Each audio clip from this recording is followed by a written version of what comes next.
The thoughts and opinions expressed on Halal Money Matters do not necessarily reflect the views of Saturna Capital, Amana Mutual Funds, or their affiliates.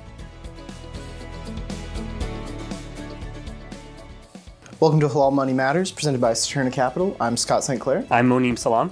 And Scott, we have a really great show today talking about the charitable sector. Yeah, I'm really excited to get into sort of where this money goes after we've invested it, we've gotten the returns. What do we do with it after that? So a lot of people sometimes don't know exactly where the money's going.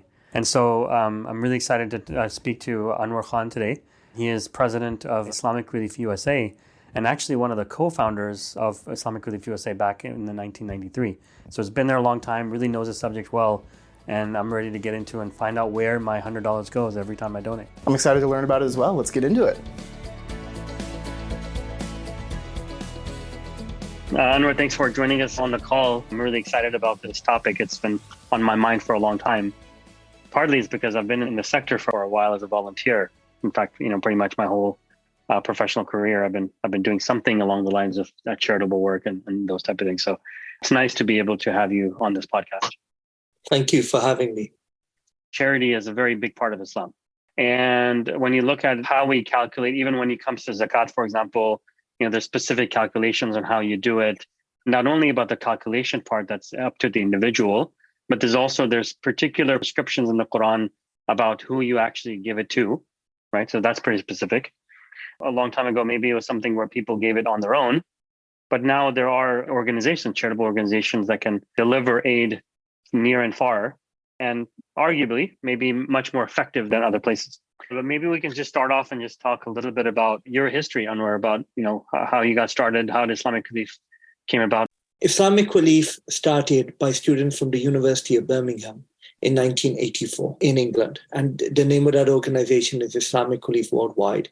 It was as a result of the famine in East Africa in 1984. In America, we started in 1993. I'm one of the co-founders of Islamic Relief USA. So I was 13 years old when Islamic Relief started in Birmingham, England. In 1990, I went to the University of Birmingham, and I was a volunteer from the age of 18 from 1989 in high school. And I was excited, Monem and Scott, that I wanted to do something that put something back in the year after I graduated. But there were no proper Islamic internship programs or organizations that I could go to put something back in the UK. And I thought that it was important when people were dying. We saw them on TV screaming to death in Bosnia that we needed to respond. So Islamic Relief USA started in 1993, and it was part of the family of Islamic Relief Worldwide. So now we have 40 Islamic Reliefs using that name around the world. It started by fundraising for emergencies. It then developed into not just doing a fundraising, it developed into actually doing the programs. That was the second stage. And the third stage is advocacy. So in Islamic Relief USA, we are involved in fundraising. That's one bucket. That's no money, no mission. The second bucket is doing the work and doing it well, inshallah. No mission. And the third is advocacy, being witness to the mission. That's a good start, because I know, basically after graduating from college in Birmingham, and where you basically were given the task of coming at a young age just to America, and you were kind of flying blind, right? Oh, not kind of completely flying blind. Our strategy was Bismillahir Rahmanir Rahim. And I remember when someone asked us our strategy objectives, we said Surah Al-Maun, and we got told off, don't be ridiculous. But we came with that sincerity. We didn't know what KPIs were. We didn't know what ROIs were. We didn't know what that was at that stage. Because remember, we were grassroots activists who were involved in youth work in England. All we knew is hungry people, we need to raise money to help them. Now, alhamdulillah, we've become more sophisticated over time. But when people say to me, Monem, well, Islamic Relief should work with young people. I said, what do you think I was 30 years ago? Yeah. So I was 22 years old. And our volunteers, mashallah, were as young as 5, 6 years old. And I think I met you in 94, 95, Monem, as a volunteer. You remember, we were about trying to make the world a better place, to summarize it. And we didn't always know the best way, but I think we had a humility that we didn't always know, and we were eager to learn. Anwar, you said something about no mission, no mission. What do you mean by that? No mission, no mission. There's no work. No, there's a reason why I said that. Because quite a few organizations that we believe are relief organizations in the US are basically raising money and giving it to someone else. And those organizations will have very low overhead. So if I'm not doing much work and I'm just taking money from you and I'm giving that money to Scott to give to somebody else, then I'm not going to have really good accountants, lawyers to make sure that that money goes overseas, because I'm not really sending it overseas. I'm keeping it here and someone else is doing it. So what I'm actually doing is I'm claiming a lower overhead, but I'm giving that overhead to someone else, reducing transparency. So I will tell you I have a really low overhead, but you don't really know what the overhead is because I gave it to someone else, Scott. Now, Scott's got his own overhead, and it may be double, triple what I'm claiming, but you won't know that. Okay, so this is a really good point for us to get a little bit more deeper into, because it ties back to something you said, which is that you have 40 offices worldwide, right? 40 countries. 40 countries worldwide. So what that means is that there are independent organizations in those countries that are using the Islamic Relief name. Is that the right way to understand it? Well, USA is an independent, quite a few are independent, but Pakistan, South Sudan, and others are linked with UK. Okay. But I would say that there's 40 different organizations that are registered in their respective countries.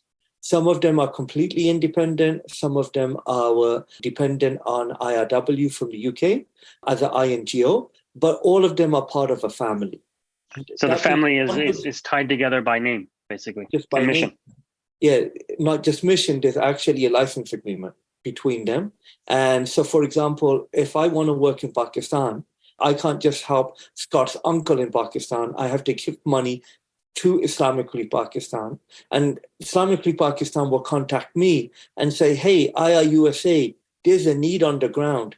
This isn't about me sitting and getting excited by an article on CNN or Al Jazeera and saying, okay, I need to send money to Pakistan. Pakistan will say, look, we've done a needs assessment. We need to have our concept note. This is the money we need. This is where we're going to work. And our job is to fund projects that we believe align with our mission. We believe that we have the funding for. Now, sometimes we're going to fund projects that we may not have the funding for, but we think are really important. And that's why the general fund is really important. So now, I want to give money, say like $1,000 to Islamic Relief, right? And I specifically say, hey, you know what? I heard that something's going on in Pakistan. I really want to give it for that. So then I'm going to give you the money. You're going to receive it. And your responsibility is to be able to what? What happens to the money after it comes in? So it depends. If it's general money, it depends. If it's zakah money, it's more specific. If I can, I will start with the zakah. Sure. According to our zakah policy, we will be spending 10% on admin here in the US, 2% will be support work internationally, and 8% in the field. What does that mean? Here in the US, we will be spending money on raising that money. That's the general administration. That would be 10% we'll spend over here. So out of the $1,000, right, $100 will go towards raising more money. It will go towards raising money in the US, paying for the lawyers to make sure we don't go to jail, because 25 Muslim organizations got shut down after 9/11.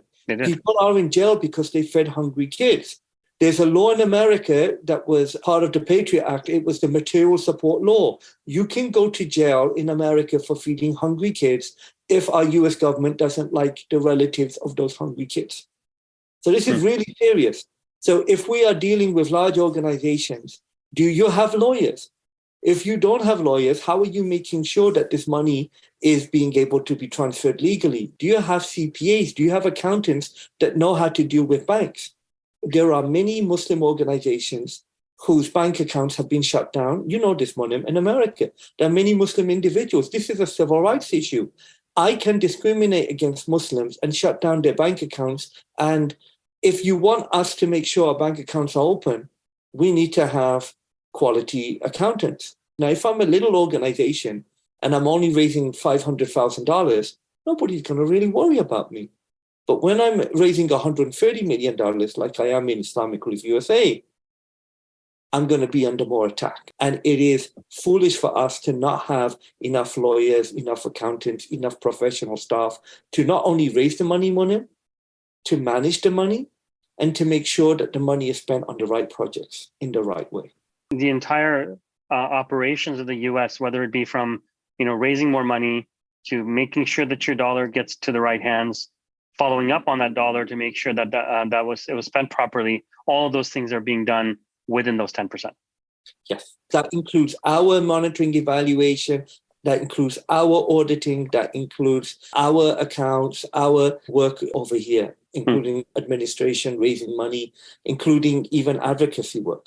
We're specifically here talking about Islamic Relief, and at 10%, maybe there might be a lot of different other charities. The bucket is overhead costs that we're talking about. Then there was another one that you mentioned with something about 2% for Islamic Relief. What was that?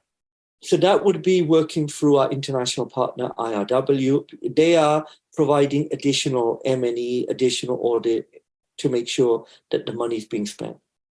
That's not going towards fundraising. That's programmatic cost. And then there's an additional 8% in the field. So for example, I'm sending money to Pakistan for zakah. 10% we'll keep here for our expenses here. 2% from IRW to make sure that the money is being spent from their side. And 8% in Pakistan to help pay for the running cost of the office and the programmatic work that they do. So basically, then I can understand the 8% cost, which is having an office there, having staff, be able to distribute, the trucks that you need to be able to move the supplies, gasoline, a supply chain basically that's there. And I can understand from the perspective of the U.S., which is the 10%. And going into legal costs and those type of things, hiring people like you to go out there and spread the word and do those things as well. I'm a little confused about the 2%, however. Where does that bridge come in? Okay, so that is for the lawyers, for the accountants in the International Secretariat in Birmingham, England. They're the ones that manage the general license. They're the ones that manage the trademark. They're the ones that speak at international conferences on our behalf, who do the advocacy work. They're the ones that keep an eye on the 8% from Pakistan. But technically, you could actually send the money directly to Pakistan? I could send it there, but I would not have the experience. I wouldn't have the checks and balances. I wouldn't have the financial and legal rigor. I'd be missing that out from the IRW. So they're basically like an extra set of eyes. And they have programmatic experience. That includes all of our best programs people from IRW. They're the ones that get the request from Pakistan. Then they look at it, then they adapt it, then they send it to USA. So we've got not just an extra pair of eyes to make sure that it's managed properly, but we've got experience of people who have done the programs and who can manage the programs. Right. So programs would be, for example, running a school, or it would be distribution of food. So we would make sure that we have child protection team in IRW that makes sure that those programs aren't hurting the children.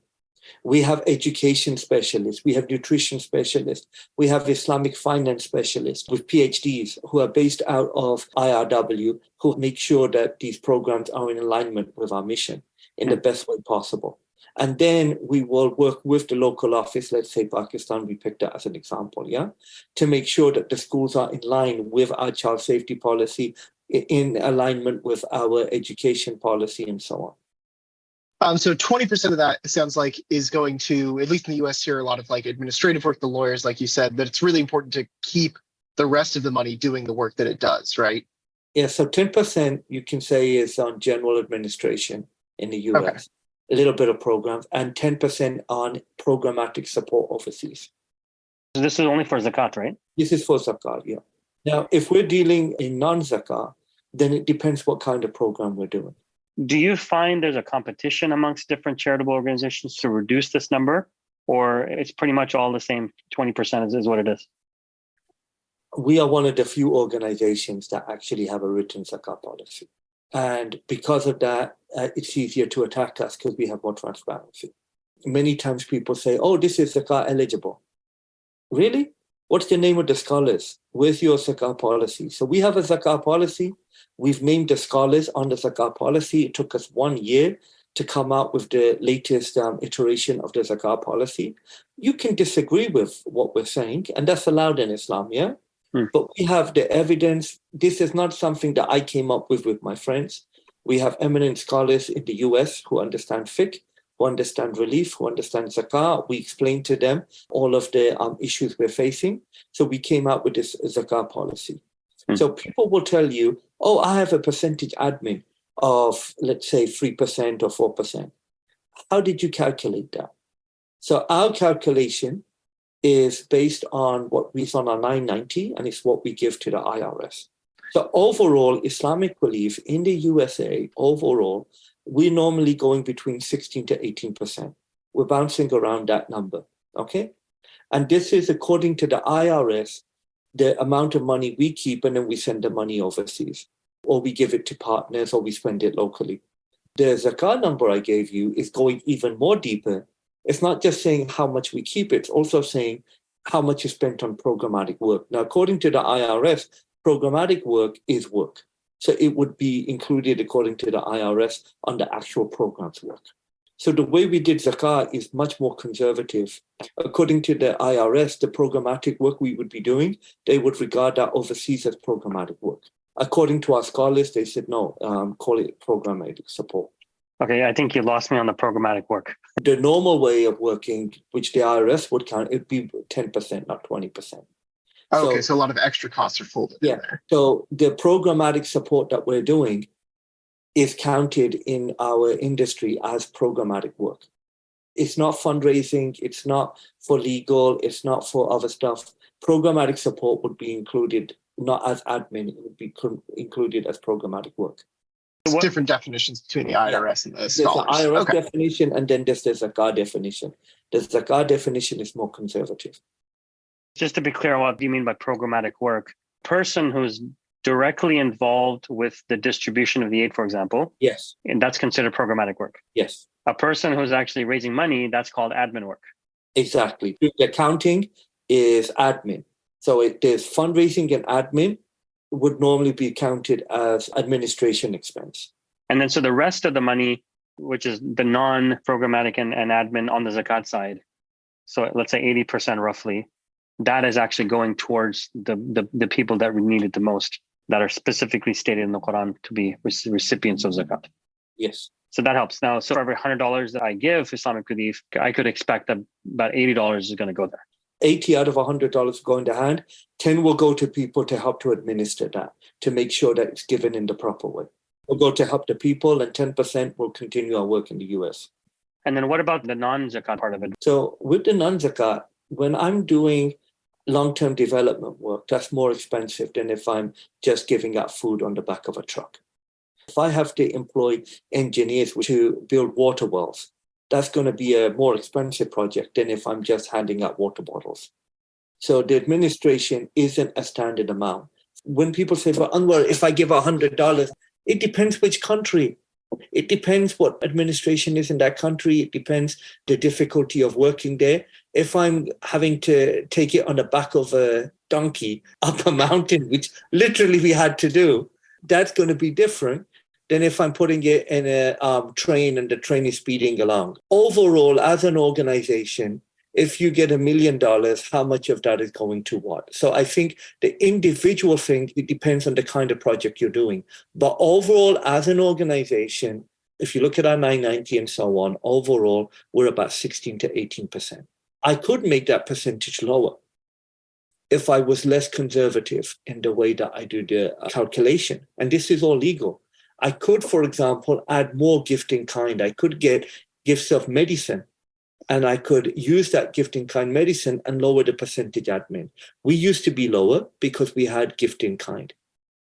So I can make the percentage admin lower, but we decided we're taking a more conservative approach, the way that we do the calculation. We could just, for example, get a lot of cheap medicine, and we could lower our percentage admin down. That makes sense. So what specifically is a gift in kind in terms of like a charitable organization? So gift in kind, for example, is if somebody gives you blankets. They may be used, they may be brand new. Someone gives you medicine. Because we're getting really technical now. So I want to be clear. What I'm saying, this is all legal. But within things being legal, there's questions about whether it's the right thing to do. If, for example, you give me brand new coats, I value those coats at $100 in America. I can then send those coats overseas. They'll get to, let's say, Pakistan. Pakistan will charge tax on them. I can say that I got the coat for free, but you paid $100. Yeah? I then send it over there. But there's customs and duty, there's shipping cost, and there's distribution cost. I can actually buy that coat, let's say in Pakistan, for $30. But I've now spent more than $30, but I can say I got a donation of $100 from you. So on my books, I can say I got $100. Now, are we going to value it at what the coat is worth in America? Or are we going to value what it can cost in the country where we're sending it? We've decided in the last few years to move away from sending what we call gifts in kind, donated items. And we'd rather buy the items locally to support the local industry. I know sometimes you send over hospital beds. Some people do that gifts in kind. And sometimes they're doing hundreds of hospital beds to, I don't know, let's pick a country, a war zone country like Yemen. Now, let's be realistic. You can't buy hospital beds in Yemen hundreds of thousands at a time. Sometimes you do have to do the GIK in country, right? We actually have done that.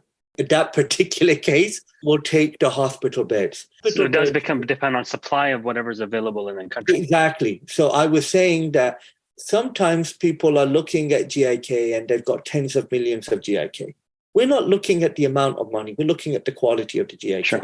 So when the London Olympics happened in 2012, they had a lot of hospital beds just in case they needed them. They never used them. Donated them to another organization. We worked with that other organization to send it to a country where they don't get hospital beds of that quality. So there's a difference between sending hospital beds and used blankets. I don't want your dirty used blanket. Please wash it and donate it to your local shelter here in America. So it's also a matter of what they call in Arabic izzah, right? And people want to accept what's new. They don't want your trash. They want your treasure. Exactly. So some people say gifts in kind, it's just trying to inflate the income that the charities get and they overvalue it. That's one extreme. There's another extreme saying, oh, we can't do work without gift in kind. It's the most important thing. It needs to be given. People are giving it to us out of love. We need to take it and send it there. No matter what the costs are. Even if it's costing more to send it there than it's actually worth. My approach is, number one, do they need that item in the country? Two is, how much is that item worth in the country? Is it worth financially us getting that item for free in America, cleaning it, putting it on a cargo, sending it overseas, paying customs, delivering it there? And the answer is sometimes, yes, it absolutely is. So if it's high quality hospital beds, if it's medical equipment, absolutely. If it's old socks, if it's clothes or blankets, no. So we have to make a calculation model. Is it worth us sending it there? And, when we send medical equipment, before we do anything, Scott, we ask the country, this is the medical equipment we have. Does anybody want it? And certain countries say, yeah, we want this. So we found, for example, that in parts of Africa, they want certain kind of medication. In parts of Asia and Africa, they want certain medical equipment. Then we try to connect the medical equipment from the donor here with the people on the ground. So I know many times when it's been done successfully, we are not driven by what the value of it is and it's going to make our books look good. We're driven by what the need of it is on the ground. Could you explain how these gift in kinds could help you reduce your admin expense? So I'll give an example. Let's say the stuff you're giving me, you value it as $1 million in the US, but I might value it as $100,000 if I get it from India. Now, legally, I can book it as $1 million or I can book it as $100,000. If I book it as $1 million, my percentage admin goes down. If I book it at $100,000, then it won't go down as much. This was actually an example. There's medications that are worth $1 million here. They're worth $100,000 in India. If I get that from India for $100,000 and I send it by road, let's say, to Afghanistan, or I send it to somewhere in Asia, then my admin of that would be much less. So if someone donates it to me for 100,000 over there, compared to if someone donates it for $1 million in America, because once I get it in America and I say it's $1 million, I'm going to have to pay tax on that $1 million when it arrives in the end country. I'm going to have to pay for the shipping of that. I'm going to have to pay for the distribution. And sending it from America is more expensive than sourcing it locally. So Islamic Relief USA couldn't do gift in kind from India. You'd have to do it from the US, right? Normally, I'm getting the donation in America. That's correct. Usually, I'm getting the donation in America, then I'm sending it overseas. But it sounds like you try to, if you can, locally source it and just send money from America if possible. Exactly. Because that's more efficient. It's more efficient. You're helping the local economy. You're putting money into the local economy. And I'm worried that if you are sending too much supplies from America, then you're dumping food and dumping medicine and destroying the local market. And we've seen this happening in developing countries, where a lot of food, a lot of medicine has destroyed the local market. So we always try, if we can, to buy the supplies or source them locally so we can support the local market. On the flip side of that, you have some kind of a relief that you're doing, and you come in and buy $5 million worth of aid. You're going to be increasing the prices of the local goods for the people who normally could have afforded it, but now can't because you made the price go up. So it's a balance, Mona. But what we found, for example, in Pakistan, when the floods happened, we learned how to work with different organizations to buy tents locally. So we actually, Mona, we buy the tents in advance. We have them in storage. We have contracts with different providers. And those tents went to Philippines. Those tents went to different countries around the world when they needed. So we actually found that it is better to buy some of these supplies in advance and to have contracts in advance because the price goes through the roof at that time. When I was in Pakistan after the earthquake, and the price of the cloth that you use to wrap the dead bodies in, the 3 white pieces of cloth, they said it went up 1,000%. If you want to bring in the supplies from overseas, then yeah, you want to get those. But I don't want blankets. I want white funeral shrouds. And I don't want them on a slow ship that takes 6 months to get there. I need them on a cargo plane. And a cargo plane is very expensive. When I was talking to one of my colleagues after Hurricane Haiyan, he said, Anwar, we need the tents. We need them. I said, okay. I can get you the tents from Pakistan. But if you can wait 6 weeks, it will cost a fraction of if I rent a cargo plane, which will cost a lot more money. He said, Anwar, if you're going to put it on a cargo ship and it's going to take 6 weeks to get here, keep it. We are right now dying out here. We're under the stars. We need the tents right now. I can't wait 6 weeks. I need them now. So we actually flew them in from Pakistan. We had staff on the ground in Philippines from America waiting. Because you know what happened when those supplies arrived sometimes? They get stolen or they get lost. So our guys were waiting on the tarmac. When the plane arrived, we made sure that we got those from the plane. We then worked with a local Christian Filipino organization to get their trucks to move it from the airport to near the water. Then we got dinghies. I'm not making this stuff up. Dinghies with little rowboats. And we put one tent on each one and we sent it to the most remote islands. Now, I can keep my percentage admin low by not doing any of that. I can send it by ship and I can get it when it's not needed. I can send it by truck or I can give it to a local army and then just say Bismillah and hopefully it gets there. Or I can trace it all the way with these guys in their dinghies going in rowboats to deliver it in the most remote island. And it costs more to deliver it to the people who need it the most than if you just dump it at the airport in Manila or in Cebu. Very technical now. Yeah. It is very technical, which is good. I mean, I think people need to understand the intricacies. There's a reason why you pay the 10%. There's a lot of intricacies and there's a lot of understanding that goes into it. I would rather pay 10% than lose everything for it to be stolen. I can pay 10% or I can pay 100%. Something I really want to tell you guys. This is a book, Islamic Charity by Samantha May. The title is How Charitable Giving Became Seen as a Threat to National Security. This book is talking about how much harassment Muslim charities get and how difficult it is for them to send the money. People have gone to jail because they've been accused of not making sure the money was spent properly. We were told very clearly, Scott, our job was not to raise the money at the lowest cost. It was to make sure that the money raised reaches the people who we actually delivered it to. That costs money, and you want to have experts. Volunteers normally don't know the intricacies of how to do a 990. They don't know about all the different schedules that we have to do. They don't normally know as much as a chartered accountant. They don't know about child safety. We make sure, for example, that when there's an adult there, a child is not going to the toilet by themselves. We want to make sure that we reduce child abuse, that we reduce corruption in places where we're working. You noticed I said reduce. All this money you're spending on is completely worth it to make the charity as effective as possible. How much is the child safety worth, Scott? Exactly. If I'm telling you my admin is 3%, and then I just ask a simple question, do you have child safety policy? Do you have child safety officers? Do you have M&E? Ideally, you get what you pay for. That's not always the case in life. So, for example, if I want to buy a car, I can buy really cheap cars, am I right? Mm-hmm. Or I can buy really expensive cars. Me, personally, I like the Toyota Camry because I trust Toyota.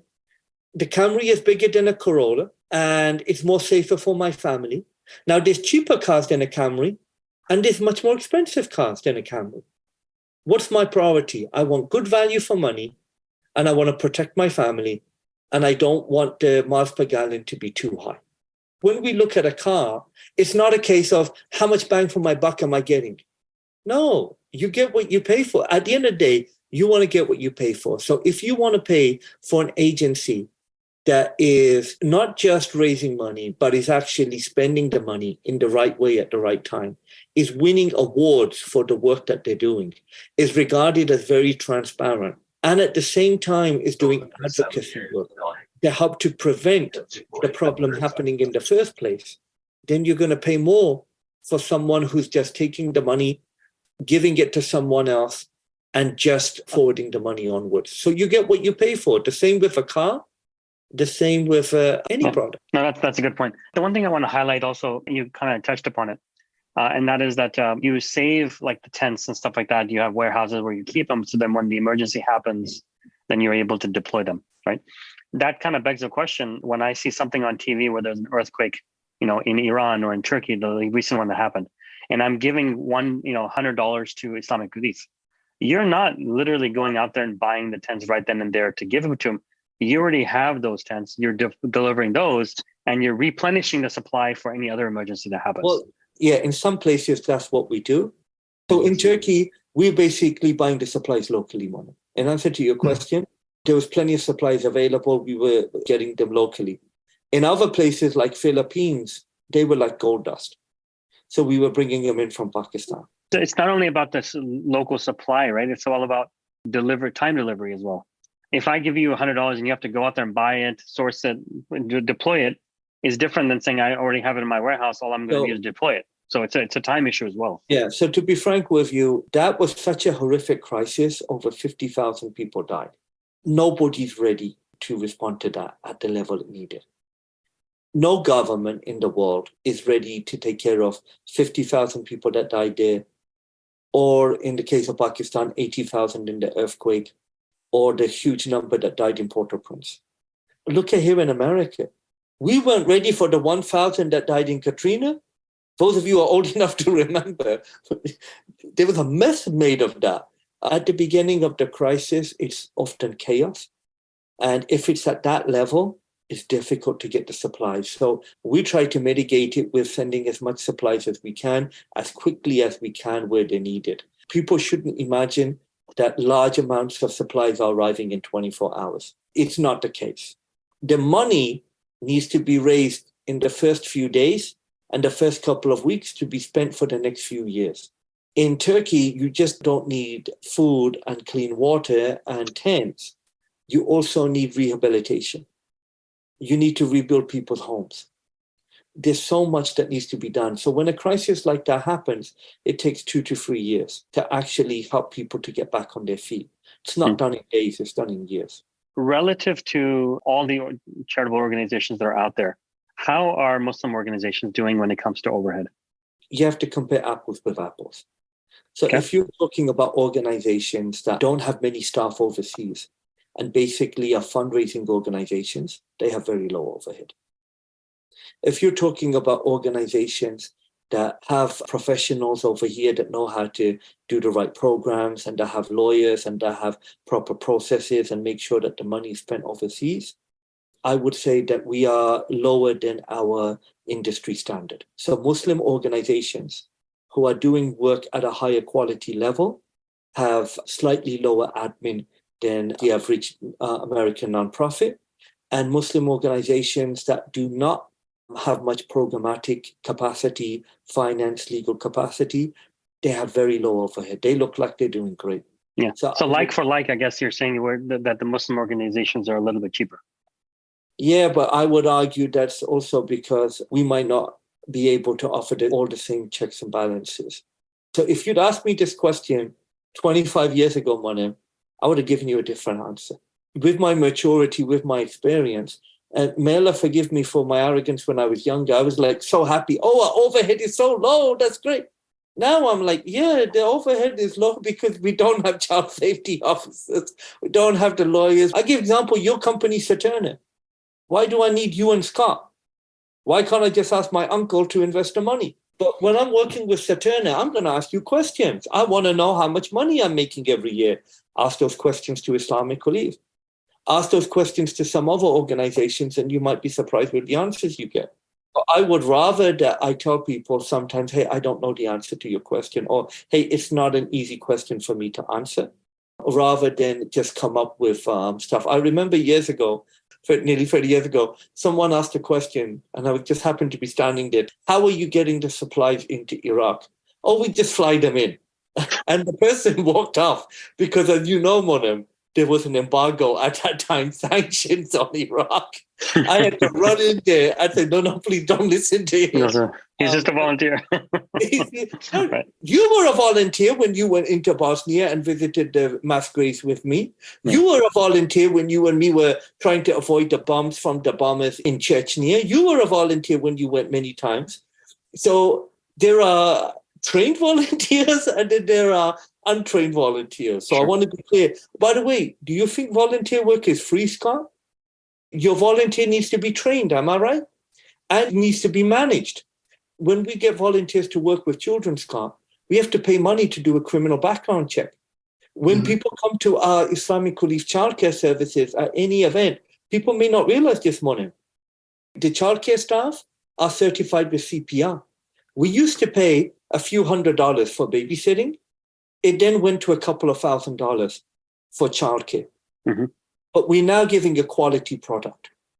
I think this is a good example. In the past, we were getting aunties from the local masjid to put on Disney films and to give out pizza. Our overheads were much lower. Now we have people who are certified in CPR and who are coming like the mad scientists with the kids and doing the volcano eruption and making the kids want to come. Look, in the 80s, our opinion in the sector, because you asked me about the sector, the sector was, hey, why are you asking so many questions? I'm doing you a favor. Give me food. There's 100 kids in Africa. We had all these children that were nearly naked, that had big bellies, and we were meant to feel bad. I would argue that that wasn't done ethically. I don't like those images of starving children in Africa. But that's what we did to raise money in the 80s. We want to help. We have money. They should just be thankful for anything we're giving. That's a very patriarchal approach. That was in the 80s. Then later on, we said, no, we need more of a needs-based approach. Can we check with the people if they actually want the food? If they don't eat rice, why are we sending them rice? Mm-hmm. I remember, Scott, people were sending pork to Muslims in Sarajevo. Not a very effective piece of charity. And they said, this is not charity, this is an insult. I said, no, it's just stupidity. The needs-based is, does the person actually need it? Are we dumping the stuff in America because we have extra crops and we're just dumping it in Africa? Or do the people in Africa actually need that food at that particular time? Then there's the next approach that came up later. It's called rights-based approach, where we ask the people, how do you think you can have a better quality of life? Well, you know what? We don't want you to send food from America. We want you to help us to grow food locally. And we notice with climate change, the environment is more arid. So we want to rebuild our ancient irrigation systems that we have. As you can tell, this is not a hypothetical. This actually happened. And we want solar power panels. So we want a mixture between our ancient systems of preserving water and cutting edge solar power. So we did that. The rights-based approach is based on people's rights, not just their needs. And the original approach was, hey, just be happy. I'm giving you money. I'm such a nice guy. So my focus to your audience is, it's not about you. It's not about you having a glow and being happy. Hey, I'm such a nice person. Inshallah, you are a nice person. It's about, how does my money help the person in need that no one else is helping?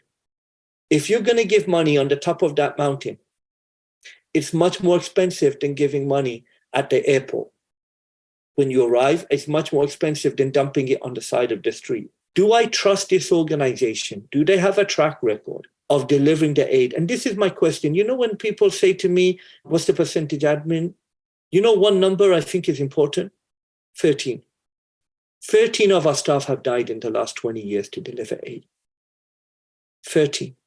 I believe, Monim, if my memory serves me right, you were with me when we went to meet Murat and his mother was crying.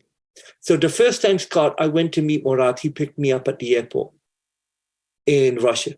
The second time I went to see him, he wasn't there. We went to his house. He died delivering the aid earlier. Monim was there with his mother, and his mother said, I lost my son, but I have all of you from Islamic Relief as my children. Mm-hmm. And if you remember, Monim, his widow was there. Yep. And his baby was very young. He was a few months when his dad died. When we're thinking about halal money matters, can we think that people have died to deliver this aid? Can we realize that people are in jail right now trying to deliver aid? Can we realize that this isn't just a money issue, it's a civil rights issue, it's an emotional issue? At the center of the work we do, it's not about us feeling good and dumping money. It's about what Imam Ghazali said in his Maqasid. The center of our work has to be raising human dignity. So we're about raising human dignity. We're about giving hope. We're about that person crying, who's going to help me, Ya Allah? Who's going to help me? And inshallah, your supporters, your donors, our donors here in the US will be giving money to different Muslim organizations that will be replying people's calls. There's a cycle of love. Scott, you give us a donation. We then do admin, make sure that it goes to the right place. Our staff may risk their life to deliver that aid. Then that goes to the person in need. What does that person do? They raise their two hands and they pray that Allah benefits you. Then the barakah, the blessings from that person come to you. Allah subhanahu wa ta'ala is helping you. Now that cycle of love begins again. So please don't think of it as just it's a transactional thing. This is a transcendental thing that we're doing. That's a good wrap up for our discussion. I know we sometimes do focus on the money and the numbers because we're a Halal Money Matters podcast.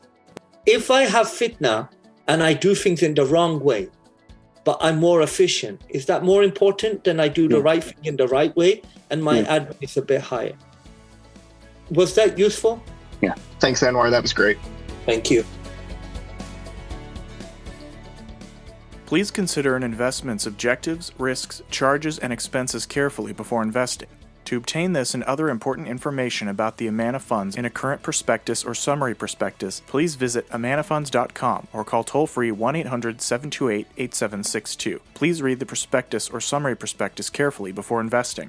The Amana Funds are distributed by Saturna Brokerage Services, member FINRA and SIPC, and a wholly owned subsidiary of Saturna Capital, the investment advisor to the Amana Funds. Investing involves risk, including the risk that you could lose money. The Amana funds restrict investments to those companies consistent with Islamic and sustainable principles, which limits opportunities and may affect performance. This material is for general information only and is not a research report or commentary on any investment products offered by Saturna Capital. This material should not be construed as an offer to sell or the solicitation of an offer to buy any security in any jurisdiction where such an offer or solicitation would be illegal. We do not provide tax, accounting, or legal advice to our clients, and all investors are advised to consult with their tax, accounting, or legal advisors regarding any potential investment. Investors should not assume that investments in the securities and/or sectors described were or will be profitable. This podcast is prepared based on information Saturna Capital deems reliable. However, Saturna Capital does not warrant the accuracy or completeness of the information. Investors should consult with a financial advisor prior to making an investment decision. The views and information discussed in this commentary are at a specific point in time, are subject to change, and may not reflect the views of the firm as a whole. All material presented in this publication, unless specifically indicated otherwise, is under copyright to Saturna. No part of this publication may be altered in any way, copied, or distributed without the prior express written permission of Saturna Capital.